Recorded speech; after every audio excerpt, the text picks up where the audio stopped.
Voice of சாரதி சேனலுடைய subscribers எல்லாத்துக்கும் மிகப்பெரிய வணக்கம்ங்க. இன்னைக்கு நம்ம இந்த வீடியோல என்ன பார்க்க போறோம் அப்படின்னா, தன படத்தை கலாச்சிருப்ப உள்ள இருந்தே ரிவ்யூ பண்ண பார்க்கலாம். டிடி நெக்ஸ்ட் லெவல் படம் எப்படின்னு பார்க்கலாங்க. சந்தானம் நடிச்ச படம் தான்.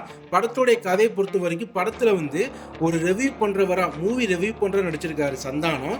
இவர் பார்த்தீங்கன்னா அவர் ரிவ்யூ பண்ணா மக்கள் படத்தை பார்ப்பாங்க. படம் நல்லா இருக்குன்னு சொன்னா எல்லாரும் போய் தியேட்டர்ல பார்ப்பாங்க. படம் நல்லா இல்லைன்னா யாரும் பார்க்க மாட்டாங்க. ஸோ அந்த லெவலுக்கு செம்ம ரீச்ல இருக்காரு.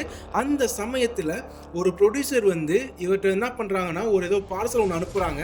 அதை இன்வைட் பண்றாங்க, எங்க படத்தை பாருங்க, படத்தை பார்த்து நீங்க என்ன பண்றீங்க வீடியோ போடுங்க, அப்போதான் ஆடியன்ஸ்லாம் எங்க படத்தை தியேட்டருக்கு பார்த்து எங்களுக்கு பார்த்து நல்ல பேர் கிடைக்கும், எங்க படமும் ரீச் ஆகும் சொல்லி இவரை படம் பார்க்க ஒரு தியேட்டருக்கு கூப்பிடுறாங்க. அது மிஸ்ட்ரியா காமெடிலாம் கஷ்டம் பண்ண நேரம் இல்லை வாயா. இவரும் அந்த தியேட்டருக்கு போறாங்க. அந்த தியேட்டர் பார்த்தீங்கன்னா செம்ம டிஃப்ரெண்டா இருக்கு. ஏதோ ஒரு பேய் பங்களாக்கு வந்த மாதிரி ஃபீல் பண்றாரு. ஸோ அதெல்லாம் என்ன பண்ணுறாரு, அது படத்தை பார்க்காம தியேட்டரை விட்டு வெளியே வந்துடுறாங்க.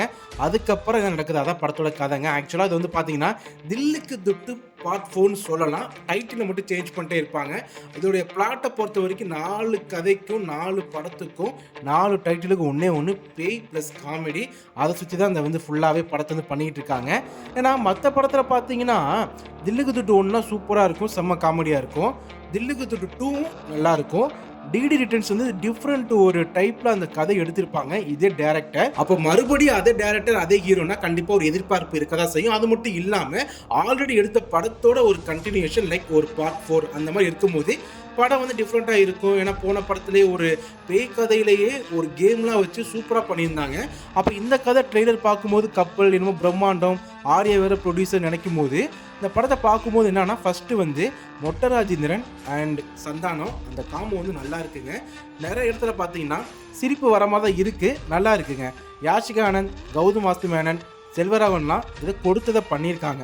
சரிங்களா, படத்தோடைய பிஜிஎம் சாங்ஸ் பொறுத்த வரைக்கும் ஓகே, சுமார் தான்.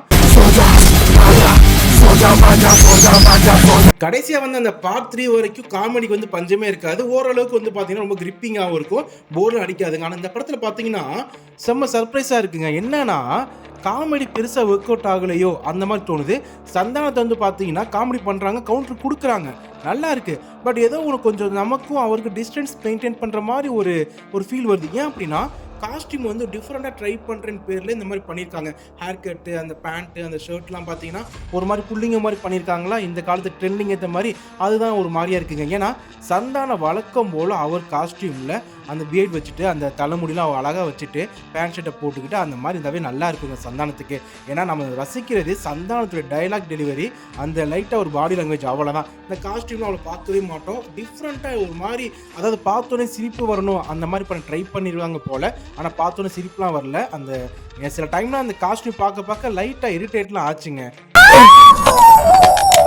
அப்புறம் ட்ரெயிலர்லேயே பார்த்துருப்பீங்க, கௌதம் வாஸ்தவன் காக்கா படத்தோடைய சாங் ரீக்ரியேட் பண்ணியிருப்பாங்க. இது சந்தானம் சொல்லியிருந்தாங்க. இது ஆக்சுவலாக இது பார்க்க தான் ஒரு மாதிரியாக இருக்குங்க.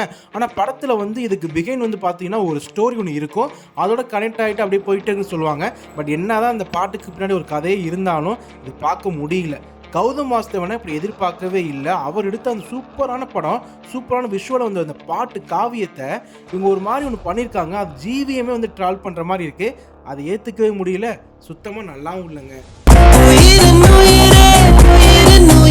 செல்வராகவன் பல படத்தை எடுத்திருக்காரு, நிறைய படம் நடிச்சிருக்காரு, இதில் நடிச்சிருக்காரு. ஏதோ பரவாயில்ல, ஏதோ நடிச்சிருக்காரு, அந்த மாதிரி தான் இருக்குது. சொல்கிற அளவுக்கு ரொம்ப பெருசாலாம் இல்லைங்க. மொத்தத்தில் இந்த படம் எப்படி இருக்குன்னா, மற்ற தில்லுக்கு துட்டு 1, 2, 3 அந்த ரேஞ்சுக்குலாம் நினச்சி போய் கண்டிப்பாக பார்த்துடாதீங்க. ஏதோ சம்மருக்கு மே மாதம் லீவில் இருக்கீங்க, ஃபேமிலியோடு இருக்கீங்க அப்படின்னா ஏதோ புக் பண்ணிவிட்டு சும்மா போய் படத்தை பாருங்கள். ரொம்ப சுமாராக தான் இருக்கும். செகண்ட் ஹாஃப்லாம் கொஞ்சம் கண்டிப்பாக போர் அடிக்குங்க. நிறைய காமெடி ஒர்க் அவுட் ஆகலை. ஆனால் குடும்பத்தோடு சேர்ந்து பார்க்கும்போது அந்த காமெடி உங்களுக்கு பிடிக்கலாம். நிறைய பேர் பார்த்தீங்கன்னா தியேட்டரில் பார்க்கும்போது மொக்க காமெடிலாம் சிரிச்சாங்க. ஸோ நீங்கள் எப்படி சிரிப்பீங்கன்னு தெரியாது.